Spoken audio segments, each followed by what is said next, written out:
nothing, that's the time to feel alive. I'm an animal. Everything is tangible, easily programmable. I need all of the resources and valuables. The appetite of Hannibal, you know the vocals flammable. You might not want to stand too close, they keep you in survival mode. The bottom of the totem pole, this is the human holocaust. Some of us we chose to fall, some of us don't know it all. Trying to find my way home, I'm picking up the phone to call. Tell me what the mission is, I gotta master all my flaws. Tell us how you walk the walk, you know you never learn to crawl. Look at the reflection in the mirror, getting close to God. You know they say the seat of the soul is right behind the eyes. Good evening, everyone. This is Don't Talk at Me, Talk to Me. And your host will be Ishmael McLean Bay. And I'm Jeff. So we got off camera, we got Robin, which is our Producer. and my wife, Dr. Lisa. So tonight we're talking about identity crisis. Who told you who you are? So anybody want to chime in first? Yes, we're talking about identity crisis. Who told you who you were, who you are? We accepted somebody else's psychology, and they put labels on it, and we accepted those labels. You know what I'm saying? We define ourselves by somebody else defining us. That's right. I like that. So when we go to talking about the knowledge of self, a lot of us don't even know how to get to the knowledge of self, or what we go talk about identity. What do we identify with? That's what we got to begin to ask ourselves. What are we identifying with? And when we talk about our social value, where do we get our social values from? You know, we look today, the mother and father structure is not there like it was when we were coming up.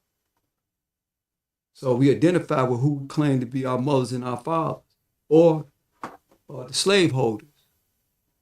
Because oftentimes people identify with the slaveholders and their values, the colonialists. You know, they colonized and they put their play down and defined us or who we are, instead of us defining who we are as a people. Right. Brother Ishmael? I'm in agreement with the brother. You gotta look at also when it comes to identity crisis, where does it derive from? You know, where does it derive from as individuals? Where does it derive from as a people too? You know, and of course, you know, as a people, you know, our identity crisis began with, you know, slavery. You know, Most definitely. introduction over to this country and That's right. things that was taken from us. You know, the main thing, the most important thing that was taken from us was our identity. Yes. You know, that was stripped from us. You know, as individuals, you know, just growing up in the environment where we come from, you know, we got our identity from, you know, the environment we came from, what people told us, you know, what we were, you know, what we related to, you know, and the traumas and things we went through, what people told us, what they didn't tell us, Right. and you know, we kind of roll with that. So for those of us that don't know, have a clue on identity or a crisis, what would you say identity crisis is? Identity is really finding out who you are, the value of your worth, what you represent, what you don't represent. It's just like I use the example, like if someone come up and say you this and you ain't that, the first thing you're gonna say, man, I ain't that. This is what I am. So, you know, it's having a consciousness of how you view yourself to everybody else. It's an uncertainty. It's like you confused. Yeah. You confused about who you truly are. So by you being confused and uncertain about who you truly are, you know, you take on a lot of other personas Yeah. but the thing about it is a lot of things that people present themselves like how they present themselves and things like that, it be somewhat like contradictions, Mm-hmm. you know. Yeah. Yes. Like it's people you say you all about this, but you do this over here. You believe in a lie, but you over here eating pork. You know what I'm saying, and things Right. like that. And so it's to bring up that crisis within your identity. It's a multitude of things about yourself that be like you like a walking contradiction. Dr. Lisa, That's what would good. you say identity crisis is? Well,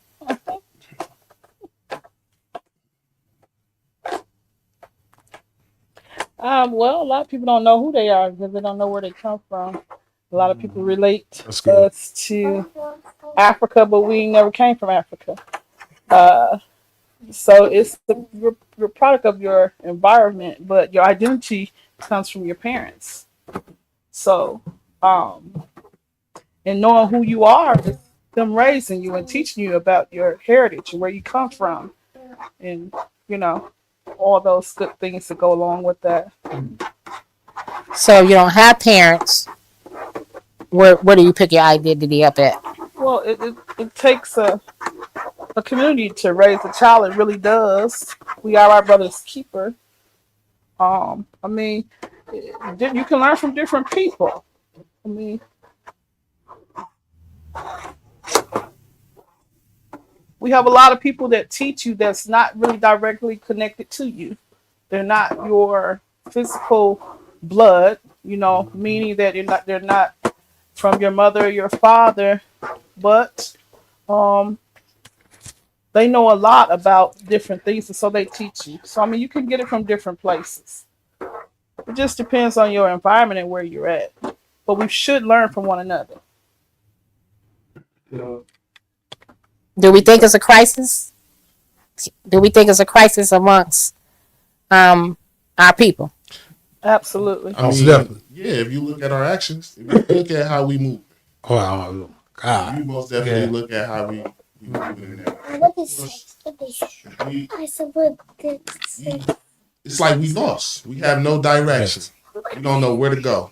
We just like the brother used to say, we function at illiterates. We think we know it all, but as a people, we not going nowhere. And when you look at that, our conditions, you gotta go to see there's a problem. There's something going on. And the identity crisis is one of those things that's at the root of it. Yes, I just looked at the word identity and crisis. And that's part of our problem is that when we look at education, we don't come from within. That's where the word education come from reduce. And then we don't look at the examples as the good doctor just said right here. We don't, our social values, dealing with identity, you know what I'm saying, and having an affinity to somebody, you know what I'm saying, what's the value? We have identified with the wrong things that don't mean it's no good, it's non-productive. You know what I'm saying, the crisis that we have, the difficulty, a lot of us are demonstrating resilience, but don't even know how you're demonstrating resilience, you know what I'm saying, because you're going through something difficult, or how to do it, or ask somebody, say, hey, I need some help. So when we go to talk about identity crisis, people are trying anything and everything to survive. You know what I'm saying? And hoping they hit or miss, you think you throw it on the wall. I remember I was having a conversation with a guy, you can't just throw something on the wall and just think it's going to stick. Everything don't stick to the wall because you throw it up there. You know what I'm saying? So when people go to identifying, I'm with this group. I'm from the east side. I'm from the west. I said, I've never even heard of that. You know what I'm saying? And they was talking about, I'm from here. We ain't got nothing to do with none of that. I said, I don't care where you from. Where's you coming from? Mentally. You know what I'm saying? Are you coming from a place of love? Identify with that. Can we identify with, that we're lovely people, that we are great people, That's good. that we love each other. You know what I'm saying? That we a family. I don't care, your hat cocked this way, you're wearing this, people talking about Christians and Muslims and all. First of all, it all boils down to one thing. We should never have problems about that we family.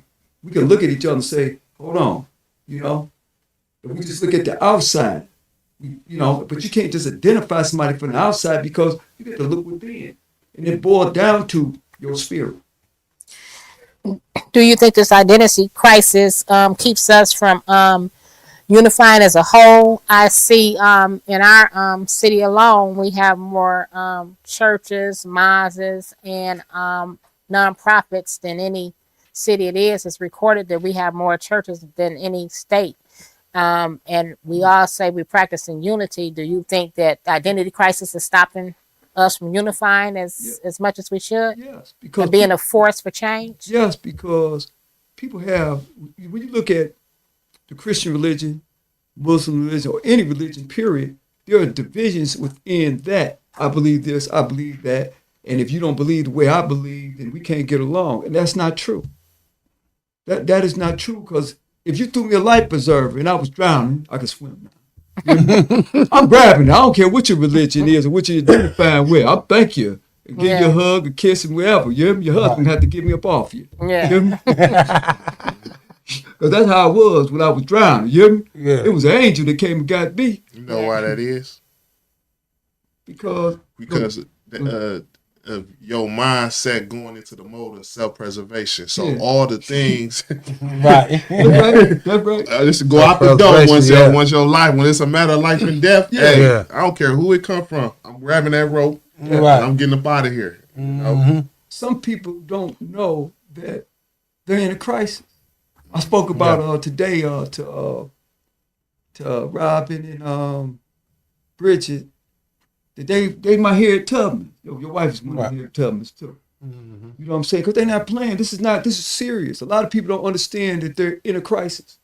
We are in a crisis. Yeah. They don't even know you're in a crisis. You just walk around, lolly-da, Zombie. this and this, walking through the woods like everything is lovely. And it's not. It's really serious that how we going to survive. We depend on other people to survive. It was a song by, what's that brother, 8Ball. You hear me?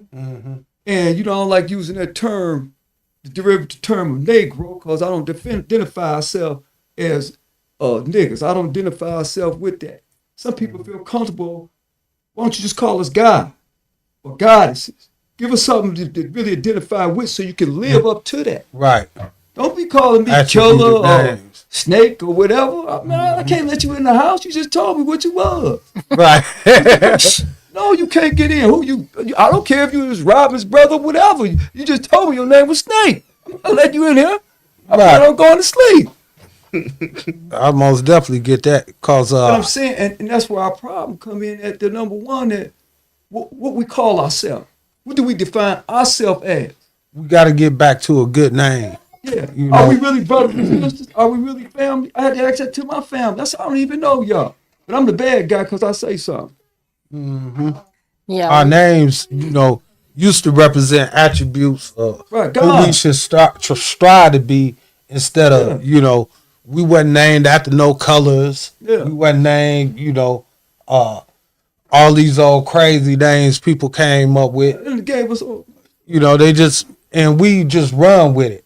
A lot of those names come from, the nicknames that we have when we little, but sometimes we outgrow those attributes and we should change our name accordingly so that we can have a realistic expectation of where we going and who we striving to be. Right. But a lot of people don't do that. Isn't that a part of identity crisis when you're not even aware that when a child comes into the world, the name means everything? Oh, no doubt. Yes, most definitely. It's That's one right. of Most definitely. That's it. Good job. We Yeah. don't even identify the importance of your name. Your name is where your child is going or what you want it to be.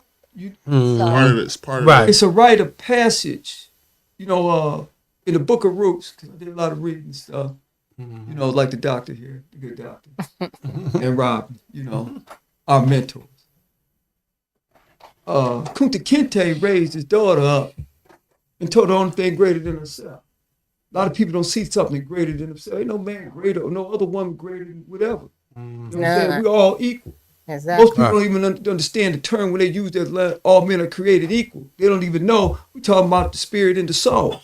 We ain't talking about some man-made stuff or how much weight you can lift, how much money you got. You got the same mental, That's infinite good. ability to be able to do something. That's good. You know what I'm saying? And when you begin to understand your greatness, your infinite ability and affinity, you know what I'm saying? And the more people that you can lock on to and they got that energy, that's why you see families survive. Mm-hmm. You know what I'm saying? We don't identify as a family because most people don't even know what family is. You know what I'm saying? They thinking it's just you giving them some noodles, whatever. That come along with the love. You know what I'm saying? How do we navigate through a civilization in which don't mean us no good? And we was here first. That's It's- crazy. It's most definitely a breakdown of the black family. I don't want to make this black and white, but we, don't have that family structure together. And one of the first things I noticed when I first came home, it was 4 of us in the car and ain't nobody talking. Everybody on their phone doing their own separate thing. Family time used to be a time we get around the table, engage in conversations, find out, how everybody's day was. Don't nobody care. You know what I'm saying? They don't care, everything's just chaotic. And they depict that a lot on TV. When you watch a lot of movies and shows, everybody running around, the kids just running around, and everybody's in chaos and ain't nobody really communicating. Everybody yelling at each other, So we got to get that solid family structure back to bring back the identity, I believe, and like you say, raise them up, get a good name when they're younger, and then, have them strive for those good names. To go back to what you was saying as far as our name and how, a lot of us, we deal with identity crisis Mm-hmm. because we don't know who we are, and it begins with the name. Mm-hmm. History says that, the tribes that we come from, Mm-hmm. that we originated from in Africa, what was part of the culture was when we was given names, it wasn't just a name, like a word. It was a Right. title, Yes, it was. meaning that it's a word that has description behind it. Right. Teach. Yes. Your position. Mhm. So it's like within your name, when we was given the name, what came with our name was our purpose. Right. See? There you go. You know I what I'm saying? love our that. direction. Yes. Of, Yes. And so when they would give us names, we would get these names and we would understand, and they would train us. Not Yeah. just the parents, the village Whole would train us Community. Yes. into living out that title. Mhm. And when we would leave our tribe and we would go to other tribes, Mhm. they would ask for what's your name, and by us giving our name, they'll know exactly what type of individual we were. Yeah. Or striving You know, to be. You know what I'm saying? That's Yes, right. most definitely. You And that's good. That's very, very important right Important. there, Yeah, man. yeah, Like important. you don't understand. So it's like No. when we out here and you got a young guy out here and he'll give you his name. If it's not somewhat of a Muslim name or a strong name with that's that has the attribute Purpose. or characteristics of God behind it, he lost, man. Like he don't, because if you just understand what your name mean and Right. they was training, teaching you to live the best you can and exemplifying the meaning behind your name, you know what I'm saying? That's giving you will move with direction. Action. Yeah. You see what I'm saying? You will know what to do, what not to do, Mhm. and everything, But it's a lot, man. It's a lot You when it know, comes to that crisis. Brother Ishmael, I mean, you basically like summed it up because, That's the word it. is everything. Mhm. Word is power. It's a force. And we had rites of passages that we have not been practicing. We've been practicing other people's stuff. You look a lot of these groups, they jump on each other. I don't want to be in that group. Jump on me to be in your family. Yeah. Love me enough to Mhm. educate me. Yeah. Give me that kind of rite of passage. Lift me up when I'm down. You know what I'm saying? It's a saying that you never look down on a man until you lift him up. And Right. we here to uplift each other. And it take a lot of love. Mhm. And words, powerful words. When you wake up in the morning and you tell somebody, man, grand rising or, good morning, Peace. what I'm saying? Peace. You know what I'm saying? Or you call a person a queen, a king. You know what I'm saying? Where the best words at? Instead of the most negative words, and they talking about it's a term of endearment. Not no term of endearment. You can't step in no arena and be calling yourself negative terms and think the world's Email never going to dog. respect you. People disrespect us all over the world because they think it's over with, but it ain't. You know what I'm saying? It's not over with, period, because guess what? We can transform at will. We made in the image after likeness. I was watching this one movie, and this brother who escaped from slavery, and the European accent, he was a slave. He said, "No, I'm a child of God." That's A right. lot of people don't want to talk about the spiritual stuff, whatever. I'm gonna talk about it. See? You hear me? Because one thing about it, right? Come on, Our talk. Creator made us. Yes. You know, no other nation of people made us what we are. We chose a life that we shouldn't have chose. Slavery is a choice. And a lot of people say, "Well, how is slavery a choice?" Wait a minute, because I remember Kanye West saying that. Yeah. But they was offended. He probably didn't know how to finish it off. I'm gonna finish it off. Finish it You know off. why slavery is a choice? Why Because is you that? got a will to choose. You know, I remember it was a thing about Martin Luther King, and I'm gonna get back to that right there. He asked Malcolm X asked Martin Luther King, did he want this apple? And they was having a conversation. And Martin Luther King said, no, I don't want no apple. And they was talking about the non-violent this and this and this. And then he asked Martin again, you want this apple? He said, no. And then he did like this here. He pushed it on him. And Martin Luther King did it. He said, is that non-violent because you didn't want that apple? The whole thing was that you put your hand up and you stopped me from giving you this apple because I was forcing it on you. We allow people to force things on us instead of saying, no, that belong to you. The Bible tell you about, hey, don't partake in other people's stuff. Give it back to them. Jesus tell you the same thing. He say, give Caesar what Well, belongs to Caesar and give God what belongs to God. it's funny that you said that because I was right. And it's real because the fact that, number one, when you start meditating, and that's what we got away from cleansing ourselves. And people, this is what I want to really invoke. You hear the people use this excuse, and this goes with the identity crisis. Talk to Sister Rob and Doc and bro. People say they're not perfect. That's an excuse. You know what I'm saying? No, you raise people up by letting them know you're perfect, but you ain't perfected. You ain't unfolded yet. This is the whole part of the journey. Exactly. We couldn't be here today, man. You know what I'm saying? Right. If we didn't put no work in, they don't want to work. No, you're going to have to work to get this here. You know what I'm saying? You know, you talking about you want to be, you got to demonstrate that. You got to put that energy out. If you choose to be loved, you hear me, and respected, or whatever you're trying to go, you got to put hard work in. Ain't nothing that easy. You know what I'm saying? When you start talking about identifying what is your characteristic, you know, like we have a thing about, because I'm a Moorish American, I ask brothers and sisters, define nationality. Define divine creed. And most of them couldn't even do it. You've been on the planet this long that you can't even identify certain words. Yes, we're using a vast language trying to talk about something holy and divine. We're talking about some identity. That's a powerful thing. And they talk about your characteristics, your affinity. The doctor really summed it up. You hear me? Because our identity is supposed to be in God. Yeah. What makes you? What is your makeup? You're talking about your character makeup. I ain't talking about the hue of your skin, you look good, or you're 6 feet tall, you got muscles, whatever. What do you identify with? When we use terms out of the street, well, I know Robin. You to use Robin's name because the fact that you related to it, and you know people respect that person. They know Ishmael. They know Jeff. You hear me? We identify, okay, yeah. And people give you a pass. Your character is what gives you a pass. And the art of war tell you who your leader is. The one that respects you. The one who leads by an example. Right. You know what I'm saying? You're identifying with what? What is you identifying with?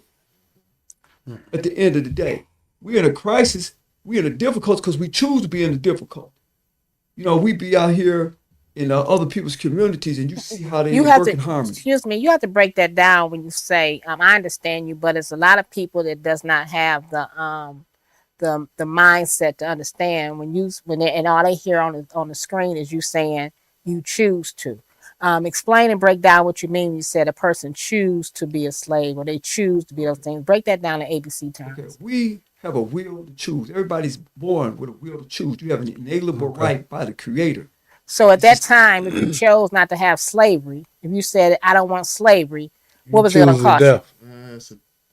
death. At that time, it was death. That's what you're going to choose. You're going to do everything in your power to Not get to out be. that condition. Yeah. Even if it means death. Even if it means you losing this physical form, because you can't never die Teach, with energy. teach. You know what I'm saying? See, they don't tell you about all And you're the not gonna die insurrections. unless They don't it's God tell you permits about or the will. people that jumped off the ships. They don't tell you about. It's only one case in the United States Supreme Court. It's called the Amistad. Start. And if when you go look up the Amistad, you seen what them brothers and sisters did. They ain't even Yeah. know how to navigate a ship. They took the No, ship, they took the ship over. but they ended up getting set free here in America because they put us under different names. When you understand, it goes back to the identity crisis. They changed our names to being black. They changed our names to other people's names, Spanish names. Son. And when you Robert's read this stuff, you say son. they Yeah. didn't even speak Spanish. That's how they knew that they was never born here in what they called the Americas. It wasn't always called America. When you talk about who the Spaniards were and what they did, and they had us listed as property. You're identifying with property when you call yourself by these different names. So with that being said, in our trauma of not having identity, and having and it's definitely a crisis. We know when we're saying that they, who is they? Well, first of all, we participated in slavery. Our ancestors participated in slavery. When I start talking about they, I'm talking about the European nations. But I didn't want to invoke them up in our conversation because it's really about us. It's choices that we made. We didn't honor our mothers and fathers' divine creed. That's why I said we made a choice. Our ancestors made choices in which they no longer followed our ancestors' creed. They followed other people's creeds and gods that they knew nothing about. They left away from what we identified as being God and goddesses. You know what I'm saying? And it all boils down to one God. So when you don't follow the divine laws of nature, you're in trouble. We made a choice not to follow the laws. That's why I tell you in the Bible, and I'm going back to the Bible because it's one of the books that we teach because we're familiar with, because most people don't know nothing else. It tells you we are destroyed for the lack of knowledge of our Creator. Yes. And if you don't understand your Creator, above the doorways of the pyramids and our ancestors' temples and stuff, it said, know thyself. It said, man, know thyself. Because when you know yourself, you're going to know your Creator. It goes back to identity. So if you don't know that you got the infinite ability to transform anything, you hear me? And most people don't. That's why they keep doing what they're doing. I was just studying that last And they night. say that's crazy if you keep doing the same thing and you think you're going to get a different result. That's insanity. It is. And we be doing crazy stuff. I done it. Hope I don't do it no more.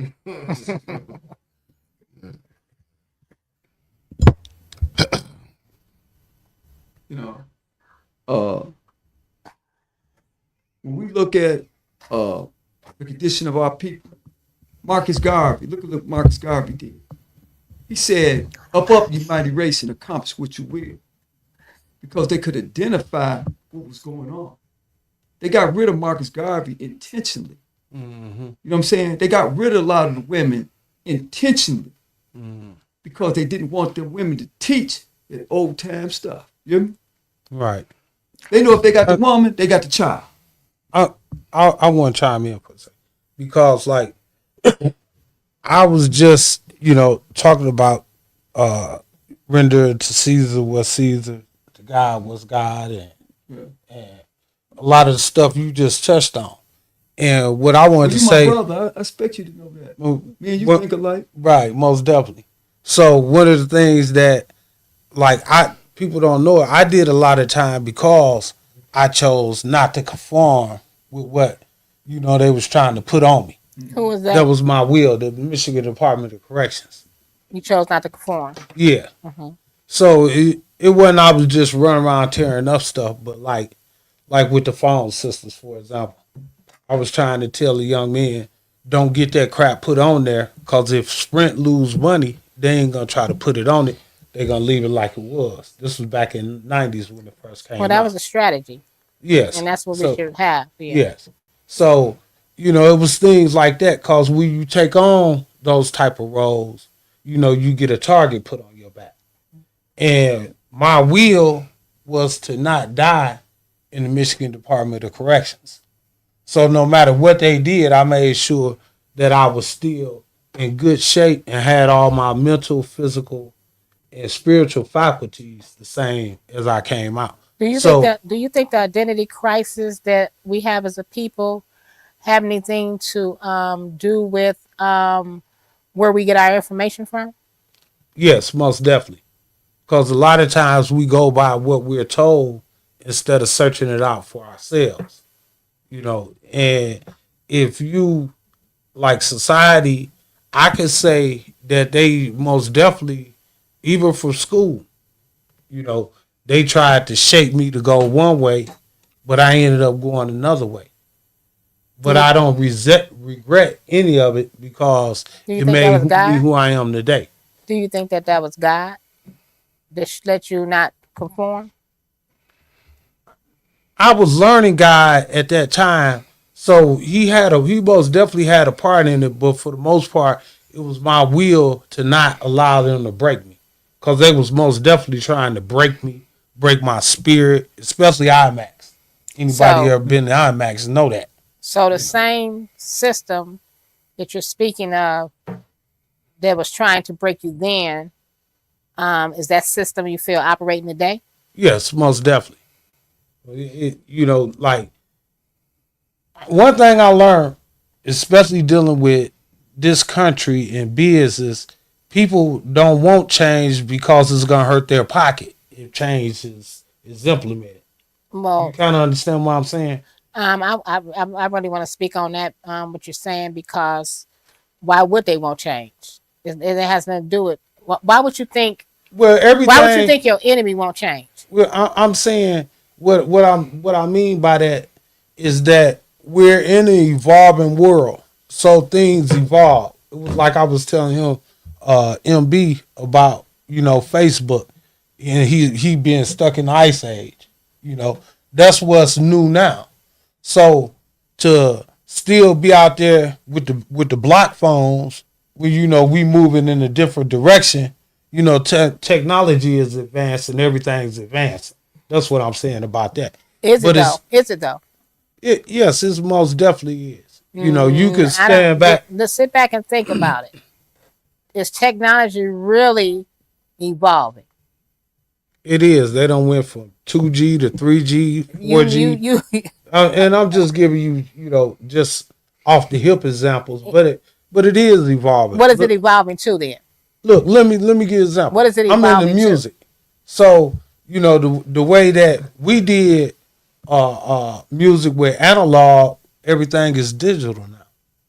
So you gotta kind of keep up with what's going on to be able to fit into the system that society is forcing upon us. You believe that? I believe that to a great extent. Yes, I most definitely believe that to a great extent. What is the whole main purpose of media? What media? That what you said? Yeah. It's to propagate. The powers that be use media to put things in our mind and make us think or believe certain things that ain't true. So back to the question I asked you before. Then I asked you that question again. About is things changing? It You is that the question that you said is back. You going back to? is media being used for identity crisis? In some cases, yes. In some cases, Well, Yeah, I believe it is. They used to use the media to give people subliminal suggestions. Yes. They still do it today. Yes, most You know what I'm definitely. saying? They propagate all kind of stuff that goes against the laws of nature.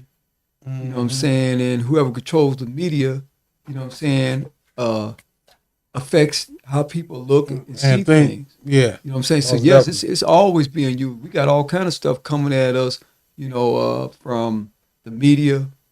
You know what I'm saying? Legislation. We don't participate in legislation and being political as to the laws that govern us. You know what I'm saying? We're subject to whatever we allow other people to do.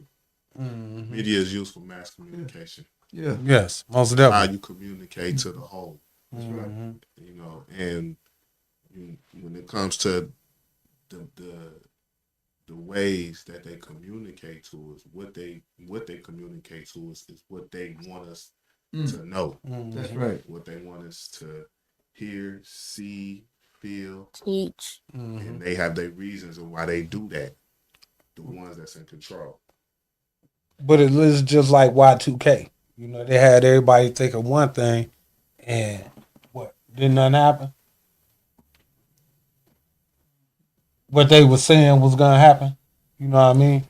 Yeah. So I do believe and know that they do use it for propagation and You know, our podcast change podcast. and put thoughts on people. You know, make them think a certain way.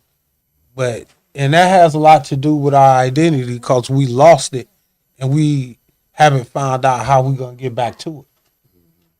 You know, and that's sad, especially with the younger people.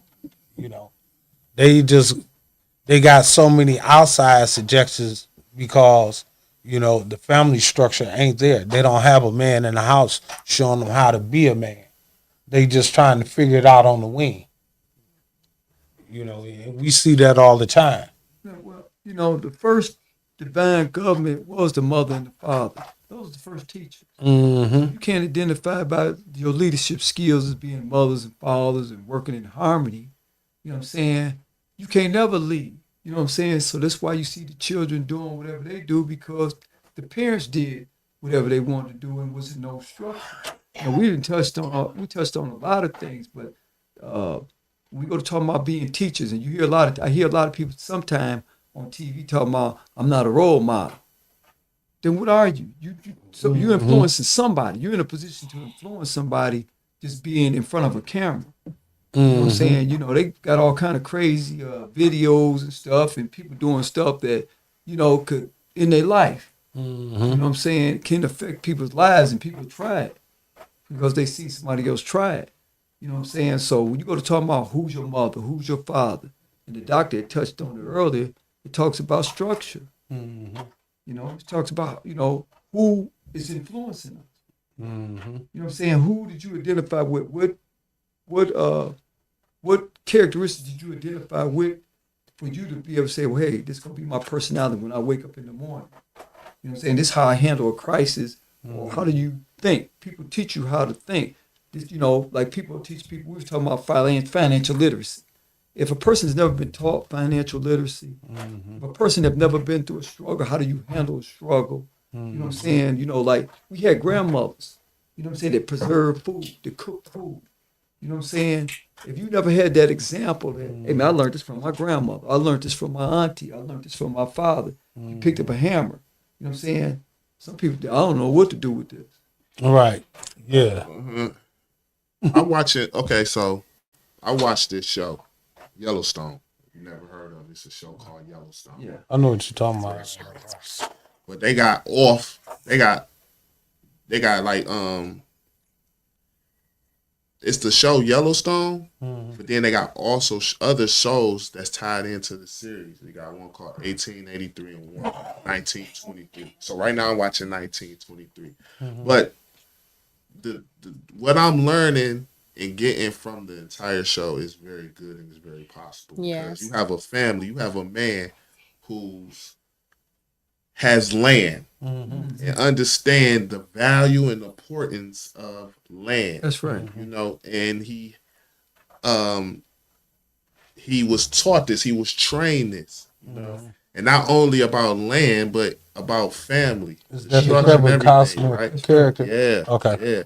And his enemies is people trying to come in and they trying to take his land because they saying that he's outdated. They trying to move with they trying to evolve with society, and they saying that his ways of living is not it no more. Excuse me. It's not it no more, right? Yes. So everything he do, everything that defines him as a man, it's basically old school. It basically comes from that. You know, the way he provides for his family. You know, the things he teaching his grandchildren and his children and things like that. Everybody outside of that is against it, right? So, but it's very powerful because you're talking about a person who he has a purpose. He understands what his purpose is, and That's right. he know where he want to That's go. right. He know what his direction is, right? But you have these people over here who have a different direction. They have, so by them having a different direction, their purpose is different. Right. So when you talk about financial literacy and teaching financial literacy to the youth or whatever, right? You gotta also try to see, because you got some young guys and some young women out there making money. Teach. They good. That's right. You understand what I'm saying? And they in a position to where they could provide for themselves, for they girls, Yeah. they family, whatever. Right. You know what I'm saying? But it's really, okay, you not only, you got to look at what comes with financial literacy, because you got to see what their purpose is, what their direction Right. is, where you trying to be in life. That's right. You know, where you trying to go in life. Right. Because maybe what I have over here is not for you. Right. Do you think most of the cultures, That's most good. of the people that we're speaking of in our culture, do you think they only go as far as me and mine? You said as far as goes what now? Me and mine. Me and mine? Hmm. Yeah. They stay definitely. right there. Yeah. So how does that affect? How does that work, including an identity crisis, and how does that affect us as a people? Because we have no connection. Like, the young brother don't see me as his brother out there. That's right. You see what I'm saying? We got the same skin. We come from the same neighborhood. Our parents probably came up from the same conditions, same circumstances, got the same enemies and everything. We was taught from the same schools. But there's a disconnection. And it seems like today, man, they try to seek the disconnection. Like they want to be left out. They want to be different. They don't want to be part of the crowd and stuff that's out here. They want to be considered exclusive. They want to stand alone. Right. You know what I'm saying? On top of the hill. I'm different King from of the y'all. mountain. You know what I'm saying? I'm Yeah. different from y'all. But you come from poverty just like I come from poverty. You was raised in the same household where you didn't have no father figure. You know what I'm Let me saying? ask you this. Right. So do Stuff you like think that. we So got more? it's like Right. but your mama didn't teach you this, or your mama didn't raise you this way. So by your mama didn't raising you this way, yeah, you weird, or you Do you think we different, got or you- more connection in prison as opposed to on Yeah. the streets? Yeah. Because we I forced to. personally agree, because we were secluded, so it was like we see you Now had no I'm forced choice to to see- see what's going on. Yeah, right. You know what I'm saying? Right. Like, I see the brother over here. The brother is a Moor. You know what I'm saying? I see a Sunni over there. You know, I see a Solar, fruit of the Islam and the Solar, Solar, right? But we all getting treated the same from the security, from the COs. Right. You know, we all got to take time. We got to hit our bunks when time At the comes. same We time. all got to go to trial at the same time. Right. Isn't that the same out here though? Yes, it's the same out here, but it's a The micro. mindset. You see what I'm saying? Like, and then also think about this. Out here, it's too many distractions. It's not enough to. It's too much going on to where you lose focus and paying attention to what's going on. You see what I'm saying? So it's like I could go to service, right, and I could listen to what Troy's saying and hear him out and everything like that. But as soon as I step out the mosque, It's a whole different thing. something else grabs my Grabs your attention, attention. man, and I can't remember what the brother was. I forgot what he was saying. So don't you think that in that don't you-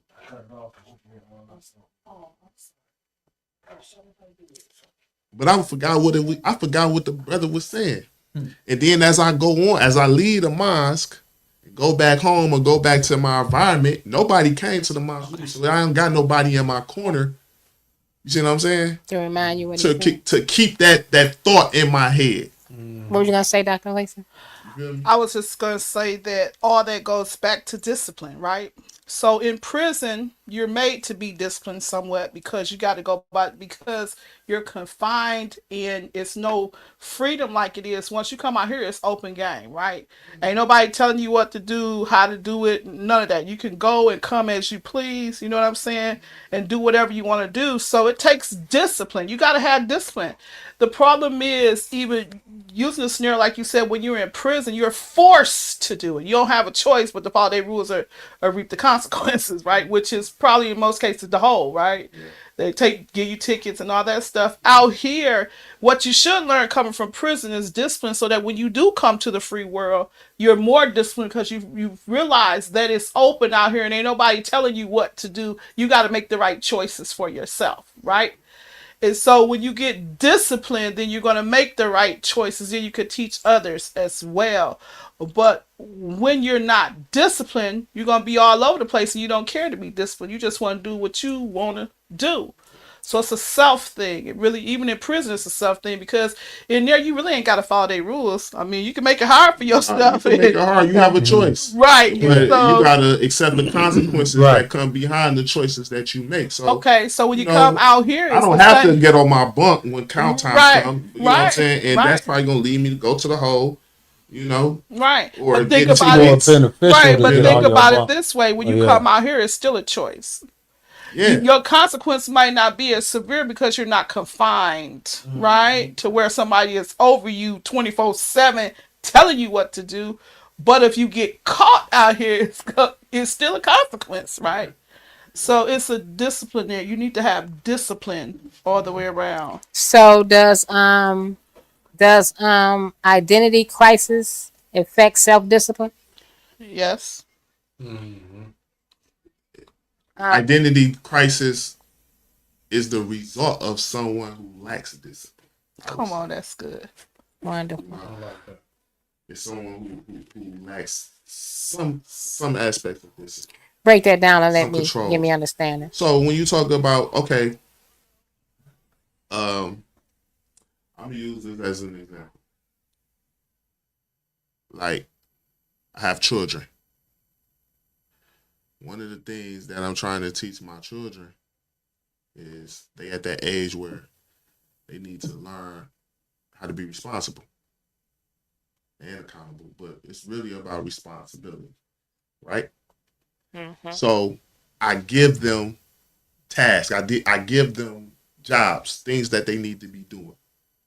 Little small things. Make sure the kitchen is clean.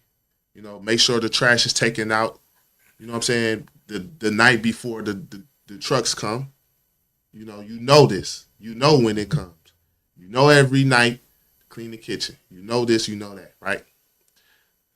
Now it's hard because they still in stages where they wait for you to tell them. So let me ask you this. What do you give them as far as their identity? Hold on, let me finish. In the household. Let me finish. I'm getting to that. I'm getting to that. So they still at that spot where they wait for you to tell them what to do, right? And they don't understand yet that, I shouldn't have to tell you if this is me teaching you how to be responsible for yourself. You see what I'm saying? Because you're not going to have your mother and your father all the time, or you're not going to have your grandparents or loved ones or people that care about you there all the time. And when they're not there, what are you going to do for yourself? That's good. Right? Are you going to sit and you going to wait for somebody to tell you what to do when you should know what to do? You should know what to do, especially when it comes to your life. Mm-hmm. Nobody lives your life but you, right? You shouldn't have to be told by somebody else how to live your life. And one of the things you need to understand and learn when it comes to your life, you're responsible for it. You're responsible for it. You have to make the decisions, right? And if you want to make the right decisions, you have to know the consequences and the results behind the decisions you make when it comes to your life and where you want to go with your life. So one of the things, responsibility, right? How to be responsible. So I'm going to just tell you what you're supposed to be doing, right? You know what to do. I shouldn't have to tell you what to do, right? So as time goes on, every night, this should be done, right? or this should be done. I'm gonna use this as an example because it's kind of like funny. Okay, so one of my daughters got to clean the kitchen, right? Her job is to clean the kitchen every night, right? So she's the type of individual that really don't like cleaning. She rather have somebody do it for her, so she makes money. So what she do is she pays her brother the kitchen, clean the kitchen, right? Even though the job is hers, she pays her brother, right? Her brother's still a little lazy. He get distracted. He don't always clean the kitchen. So one day I come home and I see that the kitchen's not clean. So I go directly to her. Right? Which you should. The kitchen is not clean. What happened? You know what she say? My brother was supposed to did it. I pay him, right? I'm getting on you. Right. Because I gave you the responsibility. Even though you pay him, you're supposed to go make sure he did it. For the money. But just because you gave him the money to go take care of your job don't mean that he's supposed to get disciplined or he's supposed to get chastised or whatever for what I gave to you. That's good. You see what I'm saying? That's it. So one of the things that I'm noticing in our community, as far as our men, even when it comes to parenting, and when you go back to the books, the good books that everybody been speaking on, one of the things that I've been taught for those books is that the leader, which is the man, is supposed to have a vision, and when he has that vision, the children, the parents, and everybody plays a part in that business. What is my identity in that vision? And so I think that's where we miss out a lot. We don't identify with the vision and teach our children and our wives and our husbands. Well, it's not supposed to be husbands, but you know what I'm saying? We're not teaching, I think, from business. So we're not teaching what part everybody's playing in the vision. Right. And so when I brought up the subject, do you give them understanding as in their identity in the vision? Because when you have your identity in the vision, you understand why the church is important. Right. And we don't give identities in the vision. And one of the things we have to have is vision. If we don't have vision of this nation and then teach everybody how they're going to play a role in that nation, how we ever have a nation? That's good. In conjunction with what she just said, the nucleus of a nation is family. The mother, father, and the children. True that. And we don't identify as being family members. And understanding our roles, which we have to play to work in harmony, as Ishmael was just saying.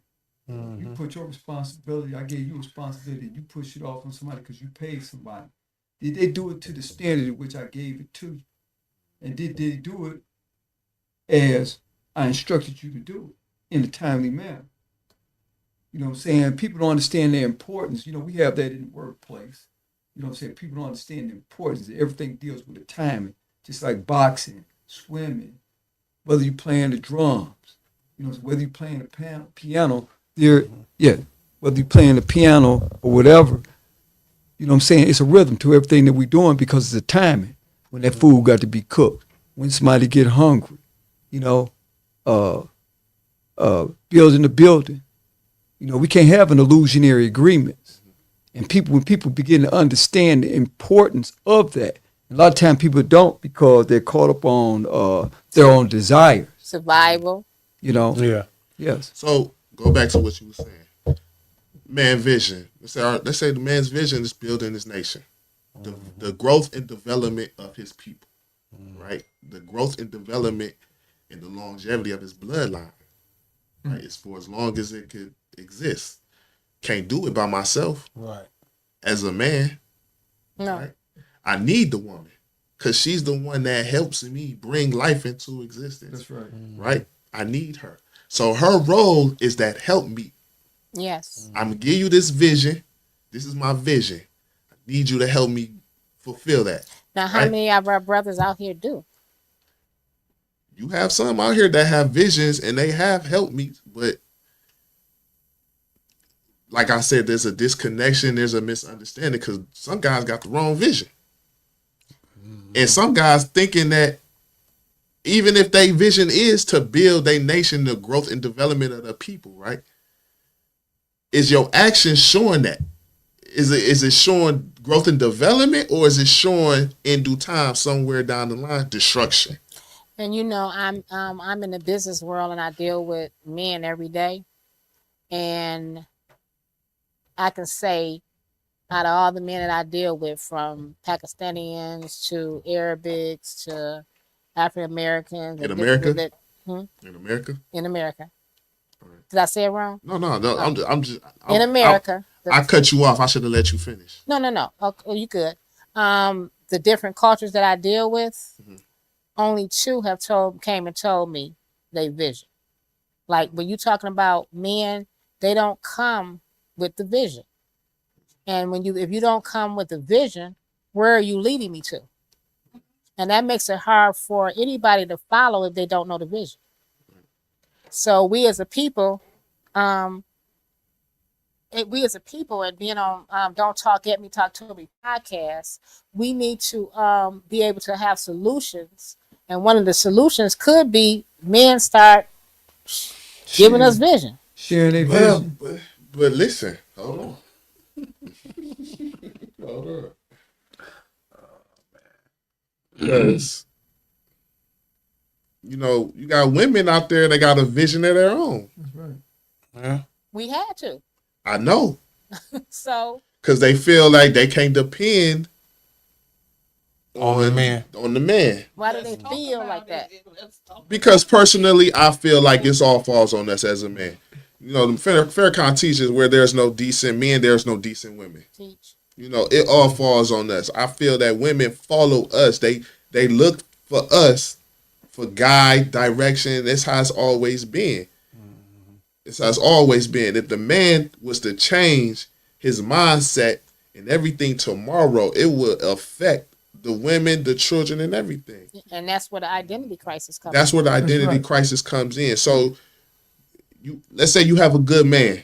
You say you have a good man that has the right vision.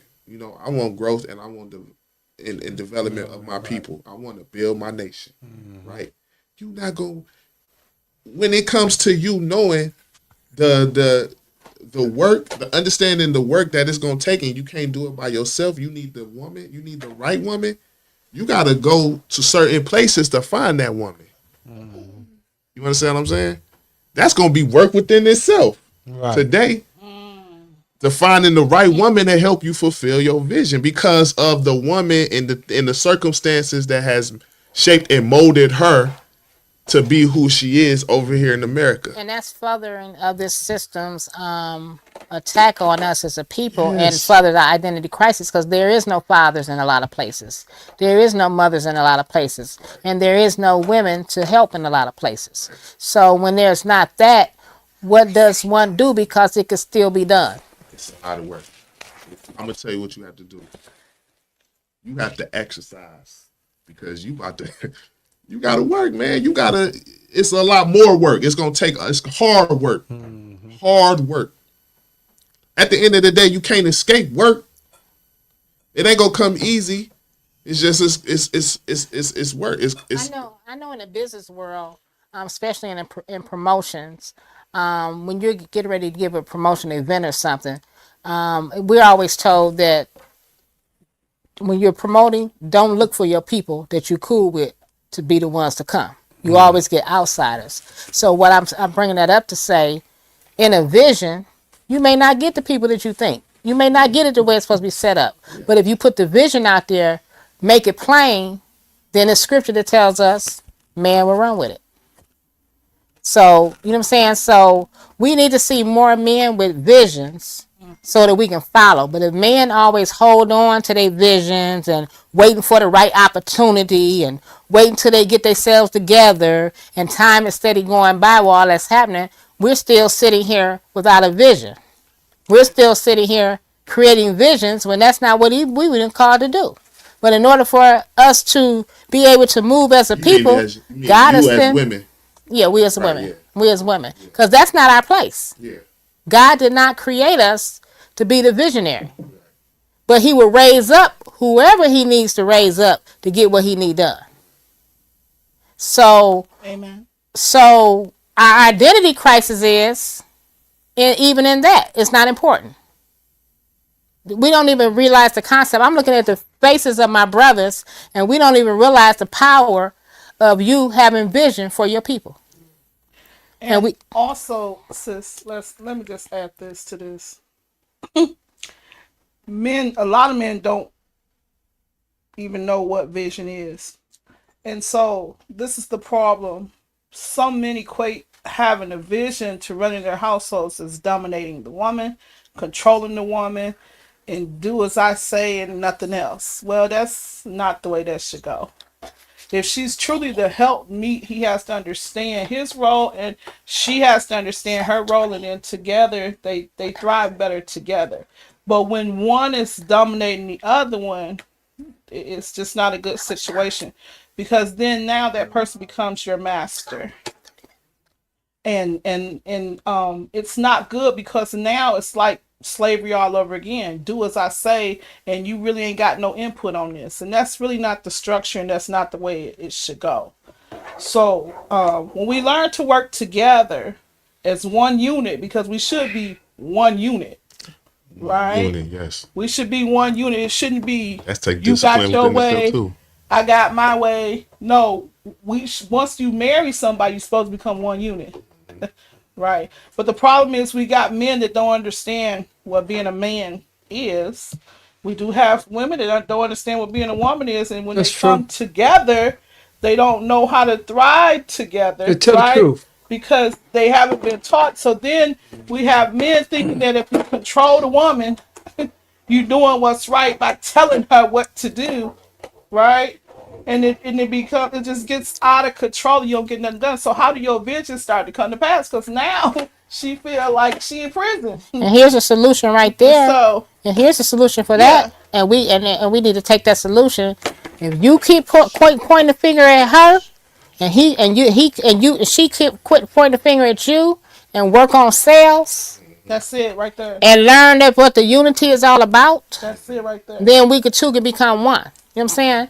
But I get a lot of dealing with in the business world. I get a lot of finger pointing, what you're not.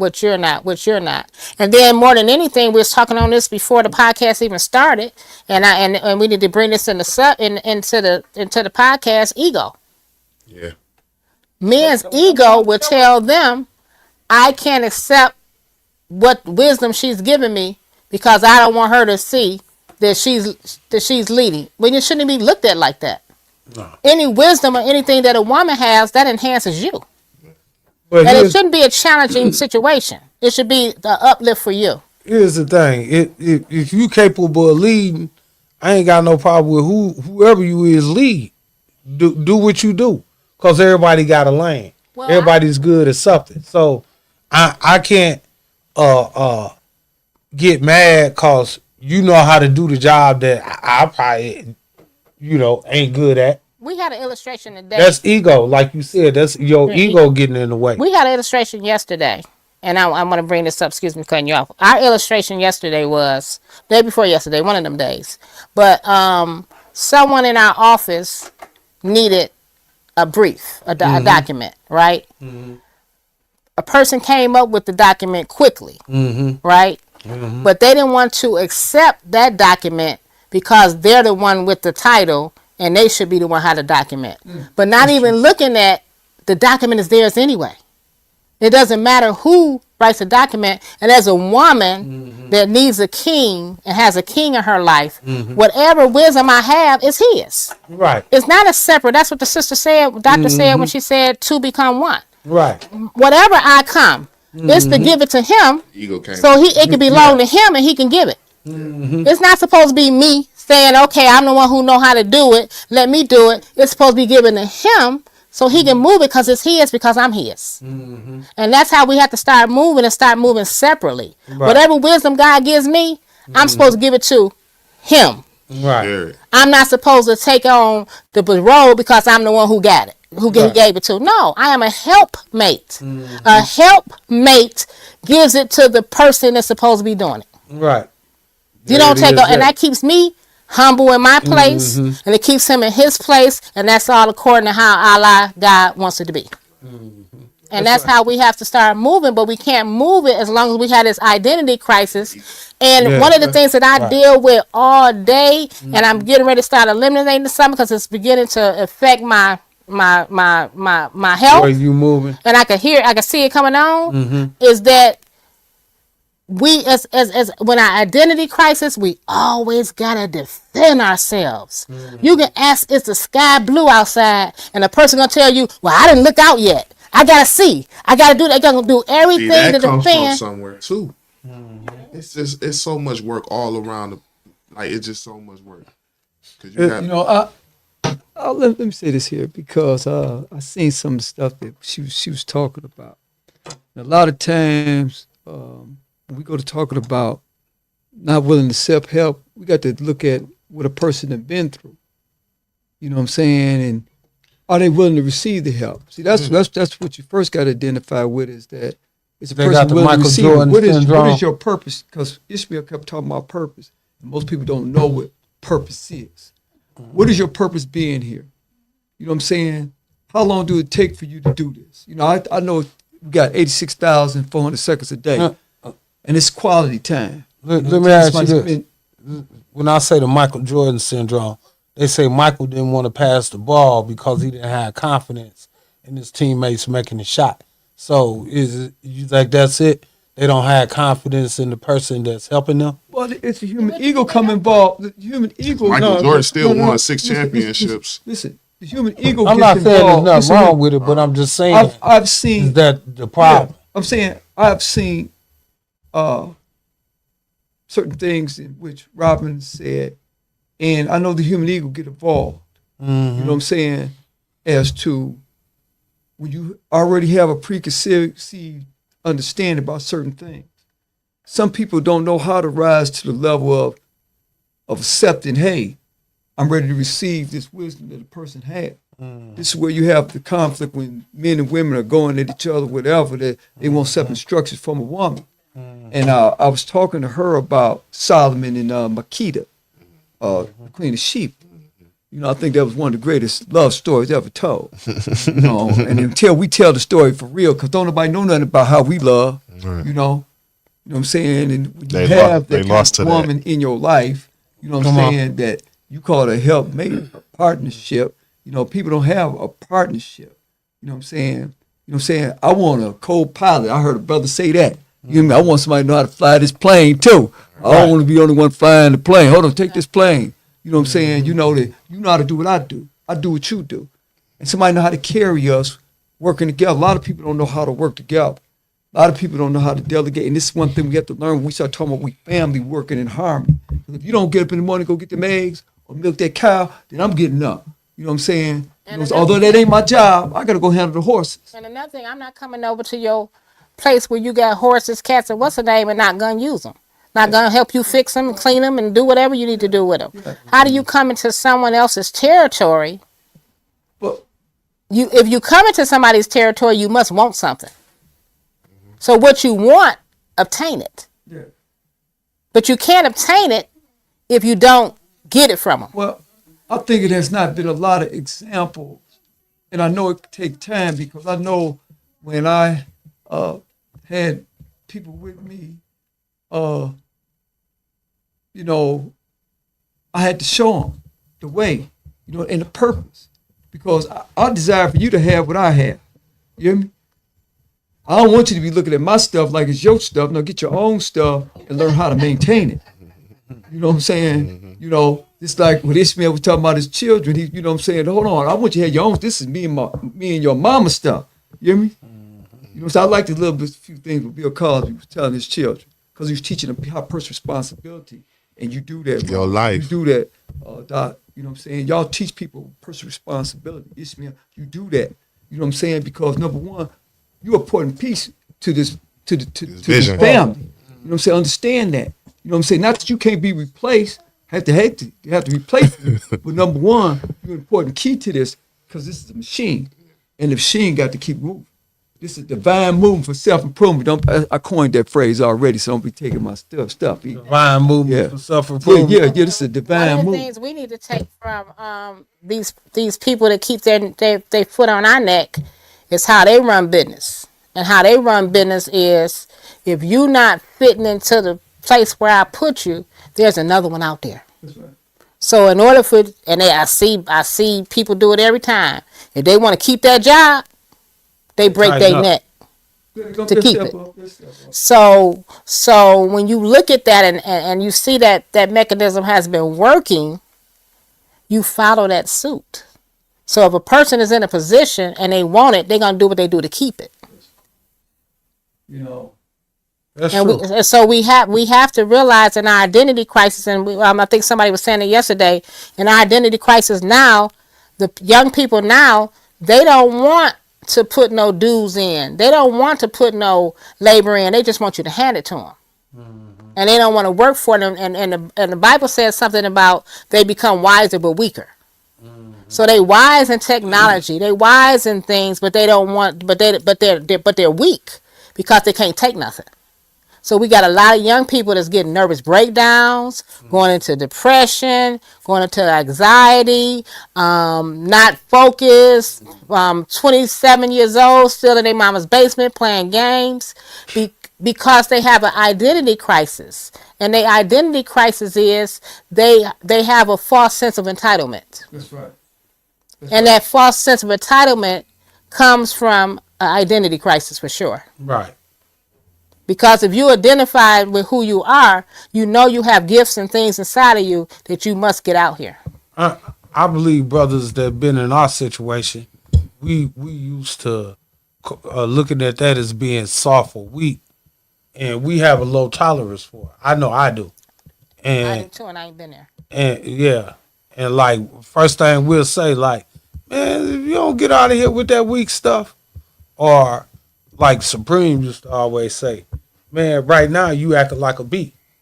I want somebody to tell me if I'm acting like a B, tell me that, because you keeping me attuned to the reality of what's going on. Because sometimes we can step outside our character.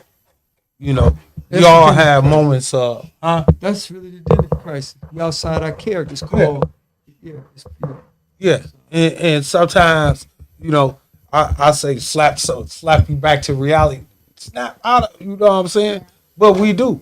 And one of the greatest identity crisis we have is that we don't realize that the God that lives in us makes us a God. Yeah. If God dwells in you, then you are a God. Mm-hmm. So if you are a God,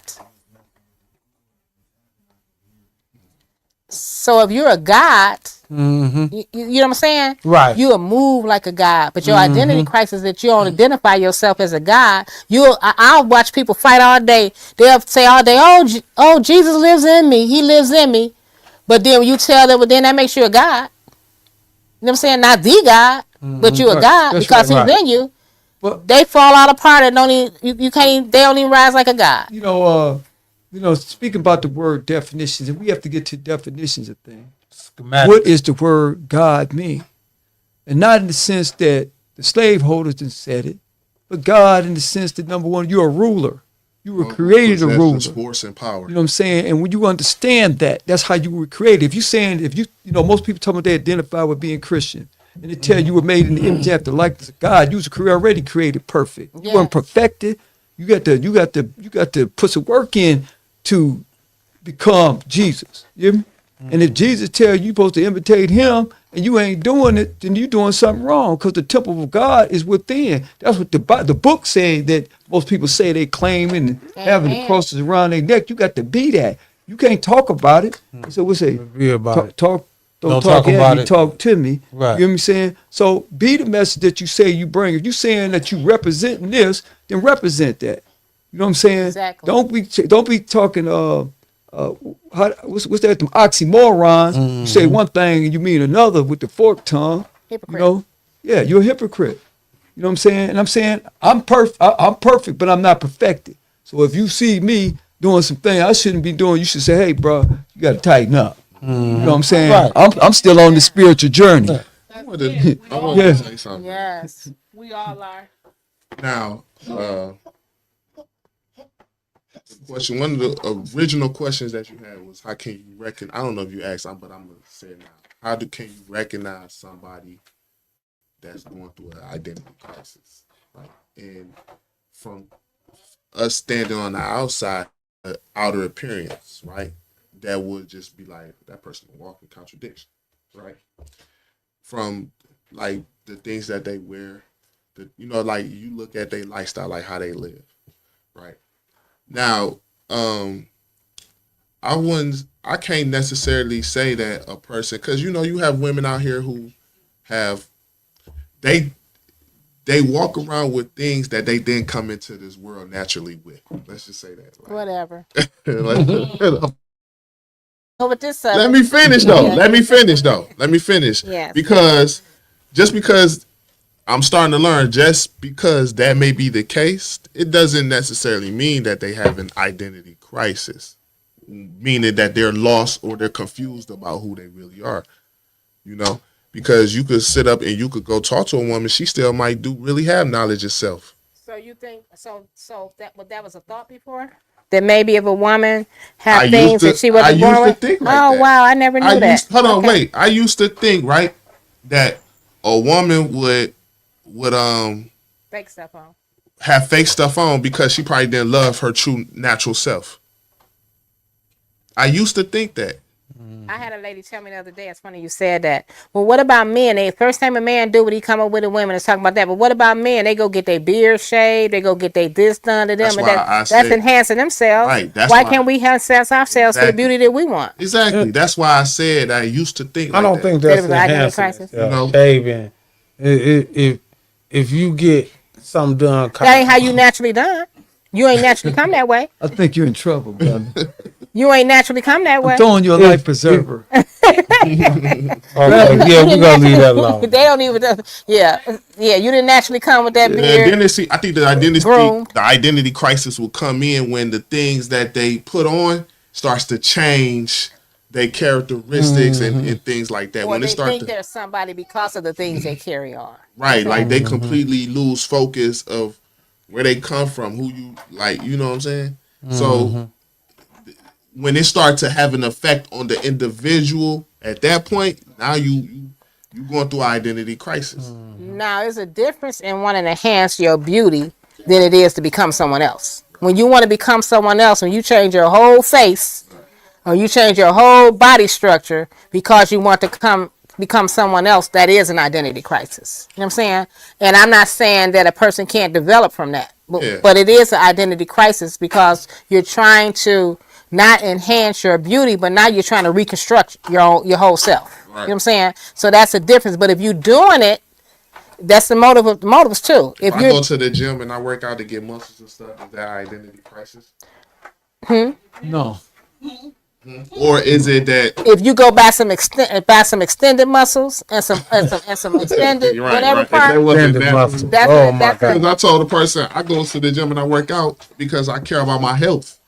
At the end of the day, my health is important, and it ain't just me just going to work out. I also It makes Look- you feel good. what I put in my body, Right. and stuff. You It know what I'm saying? also Things like that. display, right. Right. So Look at yep. So yeah, so that's what But see, we worked out in prison because of a necessity. Like, I was down at IMAX for jumping on the police, so they wanted to come at me. So I wanted to be ready for them. So, and that went with the health thing too. You know, we want to eat and preserve ourselves so that we'll be around long enough. and then you be in shape for battle Yeah, and you get in shape because that for was battle. because that's battle out there. But I didn't just limit it to my physical body. I did it spiritually and mentally. You know what I'm saying? Because I had to tighten that up. And me, ever since I came into prison, I always felt like since this is a strike against me being in prison, I need to learn all that I need to know and teach So myself. let me ask you this: if you leave the old thing behind about prison, will that stop you from? Will that create an identity crisis? Nah, because like I said, that helped me be who that I am. For example, people Did you used to always understand say, what I said? you said if I leave it behind, would that stop me from being who I am? Correct. Would it stop? Would it create an identity crisis if you no longer talked about your prison time? If you no longer lived according to it's a prison pro- life, would that be called identity crisis? Like, I forget it ever believe existed. No, not forget it resisted, but not letting it be an everyday part of your life. Well, it depends on how it's an everyday part of my life. Testifying it and just letting people know that you can overcome this like I did. You know, I'm never gonna let that go because a lot of people think that once they've been there, that's it for. You understand what I'm saying? And I want to be the one to show them that's not it. You know, you could move this direction and come out and do this and that, so forth and so on. You understand what I'm saying? So I don't want to leave that, but I'm not stuck there. In fact, that's a tool you can use to And motivate. cure your identity crisis, because when it comes to the things you lack, one of the things you lack in identity crisis is self-worth. And when you talking about how to build worth within yourself, you have to reflect and look at the things you was able to survive, that you was able to get through, to give you the confidence that I survived that, I made it through that. If I can make it through that, I could do this. Or I can, you see what I'm saying? So it's the difference in using it as a tool and being stuck in it.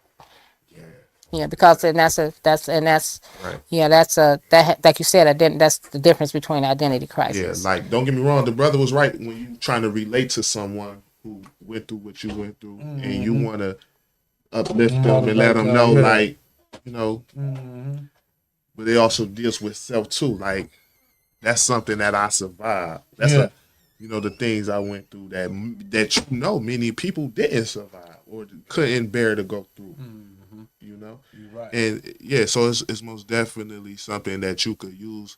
But like the brother was saying, it's the choice. It's a choice that you make. It's the effort that you got to put in. When you wanna change your life or you wanna make things better. Yeah. You gotta want it though. Yeah, and we get distracted, man. Because I say, just me as a man, I focus on my vision and what I want.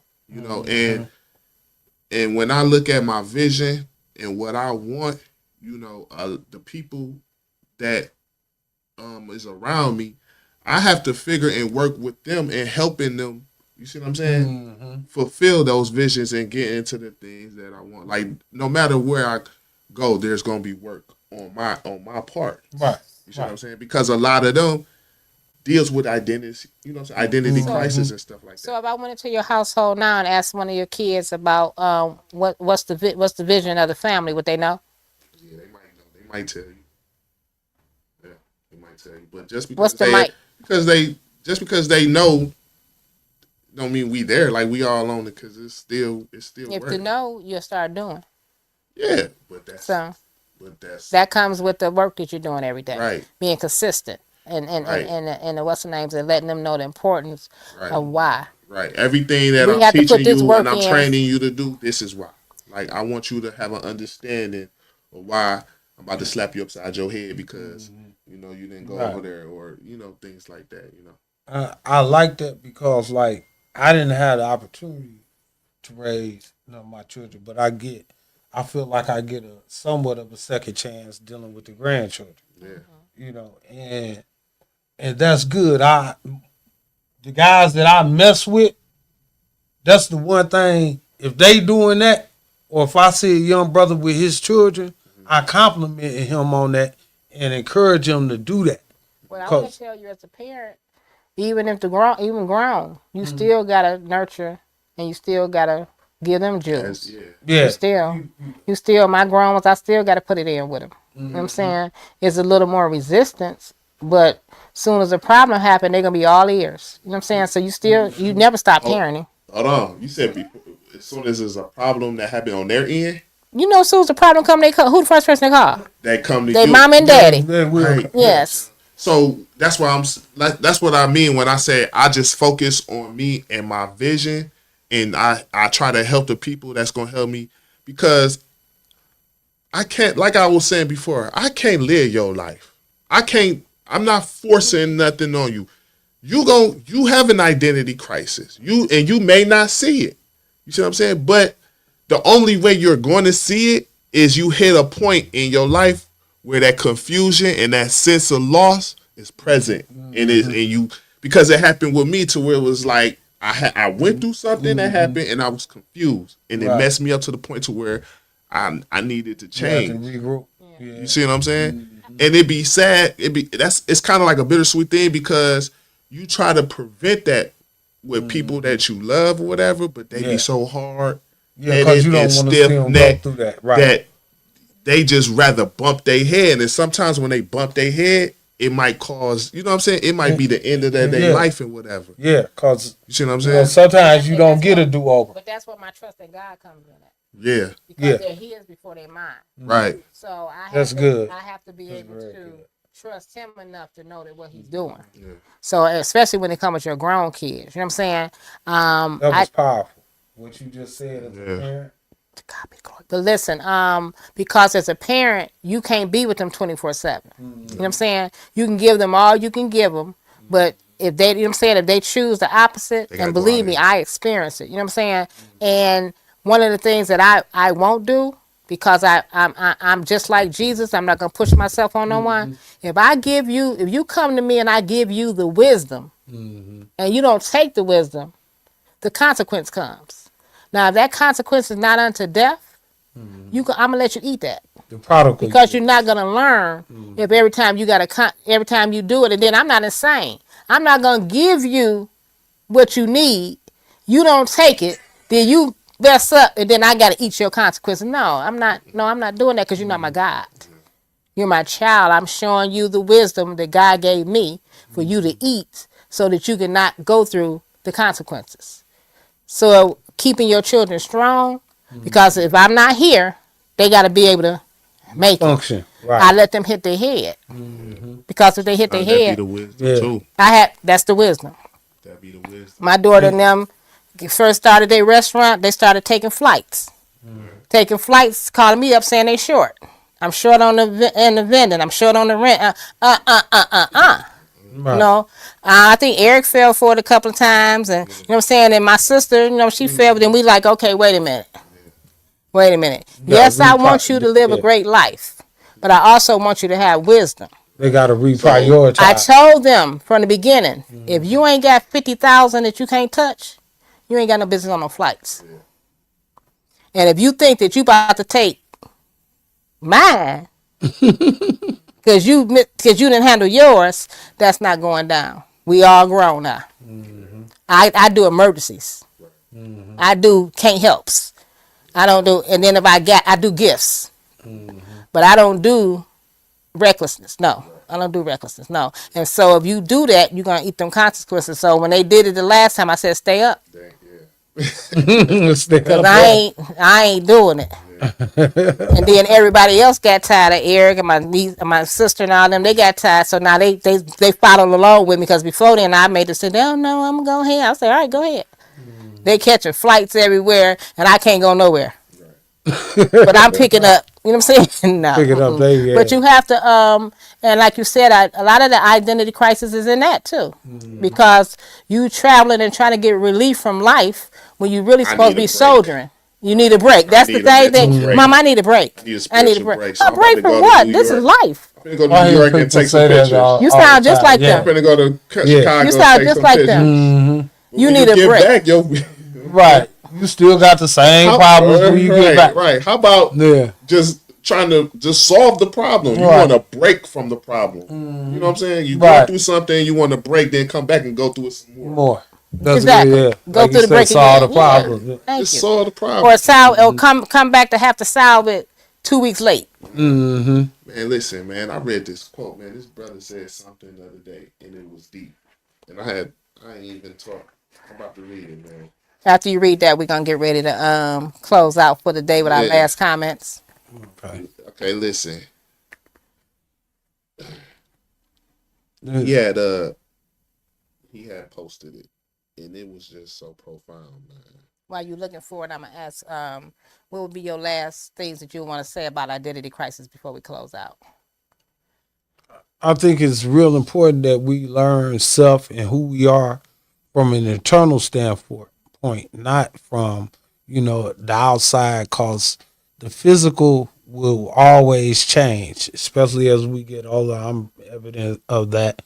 But, if you change from the inside, then it don't matter from the outside, cause from the inside is who you really are. That's real. So let me read this first. He said, "Do you know why most people will never be successful? Because they don't want their lives to be inconvenienced." He said, it's really that simple. He said, the length of time you're willing to endure inconvenience in pursuit of your purpose will determine your success rate. Send that to Wow. me. Send that to me so I can send it to 50 people right now. Yeah. And that's Because so they true. don't want their lives to be. Inconvenienced. And think about a lot of people, right, Mm-hmm. that come and that's going to help you, right? Right. Are they helping you because it's convenient for them? Yeah, that's what it is. That's exactly what Right? it is. Oh my right. God. And it says a lot if they help you in spite of whether or not it's convenient or not. inconvenient. Right. Mm-hmm. If it's convenient for them, Yeah. they can do it all day. Yeah, But That's for I'm so I know a glad. lot of people like that. and I want to say this about identity crisis.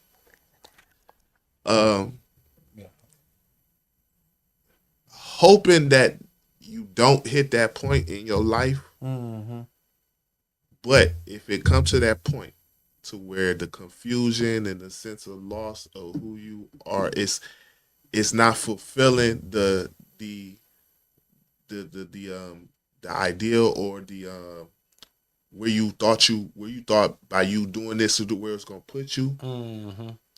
Go back and build that self-worth. Go back and build that self-confidence. And it just starts from reflecting to the thing, because we all been through some stuff. It goes back to just reflecting, looking at what you survived, what you've been through, and how you survived. You know what I'm saying? You was able to make it through that. So if you have a history and you was able to make it through these rough times or these hard times, Right. that should let you know that you have something in you to push you forward. Yes. Yeah. Yes. And knowledge of self. Yes. True knowledge of self. It's all in you. Yes. Okay, so in closing, I would like to say that embrace who you are and all that you can be instead of who you pretend to be. Because when you pretend to be something, then you're just deceiving yourself more than you deceiving others. Yeah. With that being said, peace out till next Peace out. Friday. And this is We Gone. Don't talk at us, talk to us. Next week. Peace. Nothing, that's the time to feel alive. I'm an animal. Everything is tangible, easily programmable. I need all of the resources and valuables. The appetite of Hannibal, you know the vocals flammable. You might not want to stand too close, they keep you in survival mode. The bottom of the totem pole, this is the human holocaust. Some of us we chose to fall, some of us don't know it all. Trying to find my way home, I'm picking up the phone to call. Tell me what the mission is, I gotta master all my flaws. Tell us how you walk the walk, you know you never learn to crawl. Look at the reflection in the mirror, getting close to God. You know they say the seat of the soul is right behind the eye.